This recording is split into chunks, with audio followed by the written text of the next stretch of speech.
کہ جو بھی ڈیمیجز اس جہاز کو پہنچے ہیں اس کی بھرپائی کی جائے، اس کو جو ہے وہ صحیح کیا جائے۔ اس حوالے سے اب یہ جہاز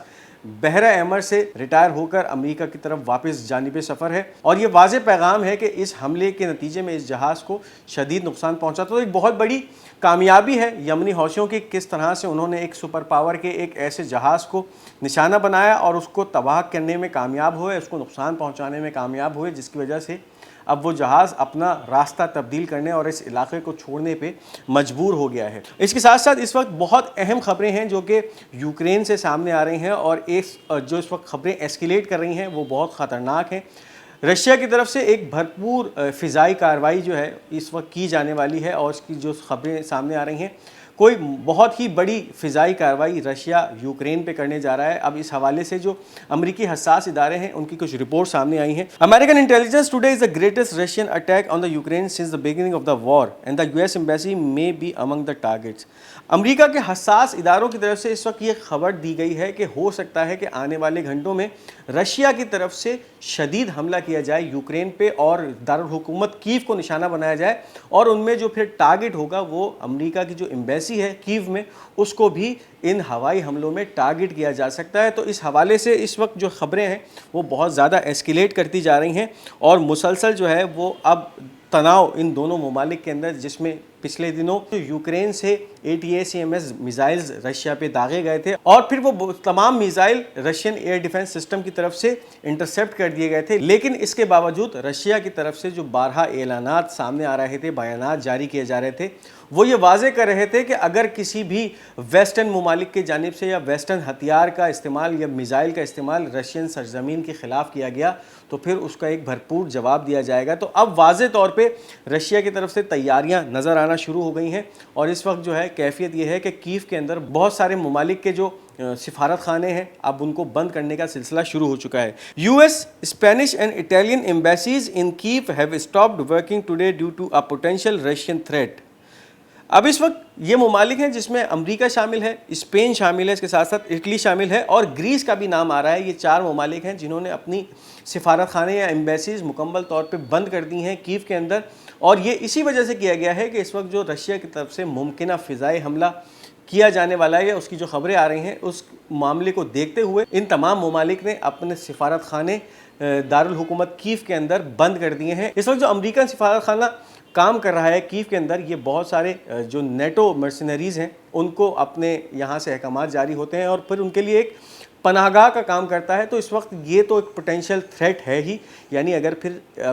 رشیا کی طرف سے حملہ کیا جاتا ہے، کیو کو نشانہ بنایا جاتا ہے، تو اس وقت کیو کے اندر موجود امریکی ایمبیسی ایک بہت بڑا پوٹینشیل ٹارگٹ رشیا کے لیے ثابت ہو سکتی ہے۔ اب اس وقت رشیا کی طرف سے جو اقدامات لیے جا رہے ہیں اس حوالے سے خبریں ہیں۔ Russia has significantly increase the number of Tu-160 white swine bombers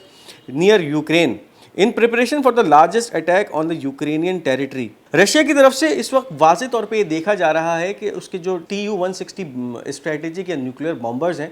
اس کو جو ہے اس نے ڈپلوائے کرنا شروع کر دیا ہے رشیا کے سرحدی علاقوں میں، اور اس وقت یہ جو جہاز ہیں ان کی کیپیبلٹی یہ ہے کہ ایک وقت میں 60 ٹن یا 60,000 کلو گرام تک کا جو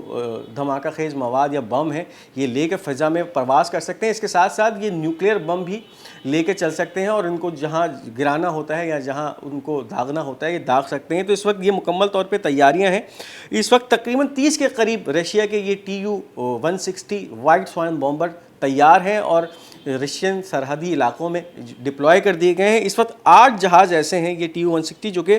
اولینیا کی ایئر بیس پہ موجود ہیں، اور کسی بھی لمحے جیسے ہی ان کو پھر احکامات جاری ہوتے ہیں حملہ کرنے کے تو پھر یہ وہاں سے فلائی کریں گے اور پھر یوکرینین علاقوں کو نشانہ بنائیں گے۔ اس وقت کیو کے ساتھ ساتھ 7 ایسے یوکرینین علاقے ہیں جن کو آئیڈینٹیفائی کیا گیا ہے، یعنی ان کے پھر اگر یہ حملہ شروع ہوتا ہے رشیا کی طرف سے تو ان کو پھر نشانہ بنایا جائے گا۔ اس کے ساتھ ساتھ اس وقت 1000 دن مکمل ہو چکے ہیں اس جنگ کو جو کہ یوکرین اور رشیا کے درمیان جاری ہے، اور اگر ان 1000 دن کی بات کریں تو اس وقت رشیا بہت سارا یوکرینین علاقہ اپنے قبضے میں کرتا جا رہا ہے اور کر چکا ہے، اور اس وقت کیفیت یہ ہے کہ مسلسل نیٹو اور اس کے ساتھ ساتھ امریکہ اور یوکرین کی مکمل تمام اسلحہ اور تمام جتنے بھی ایسٹس انہوں نے اس جنگ میں اپنے جھونک چکے ہیں اب تک لگانے کے باوجود بھی وہ کچھ بھی خاطر خواہ مقاصد یا حاصل نہیں کر سکے ہیں اور رشیا مکمل طور پہ اس جنگ میں آگے کی طرف پیش رفت کرتا جا رہا ہے۔ تو اس وقت یہ بہت اہم خبریں آ رہی ہیں کہ ہو سکتا ہے یعنی ان 1000 دنوں میں اب تک رشیا کی طرف سے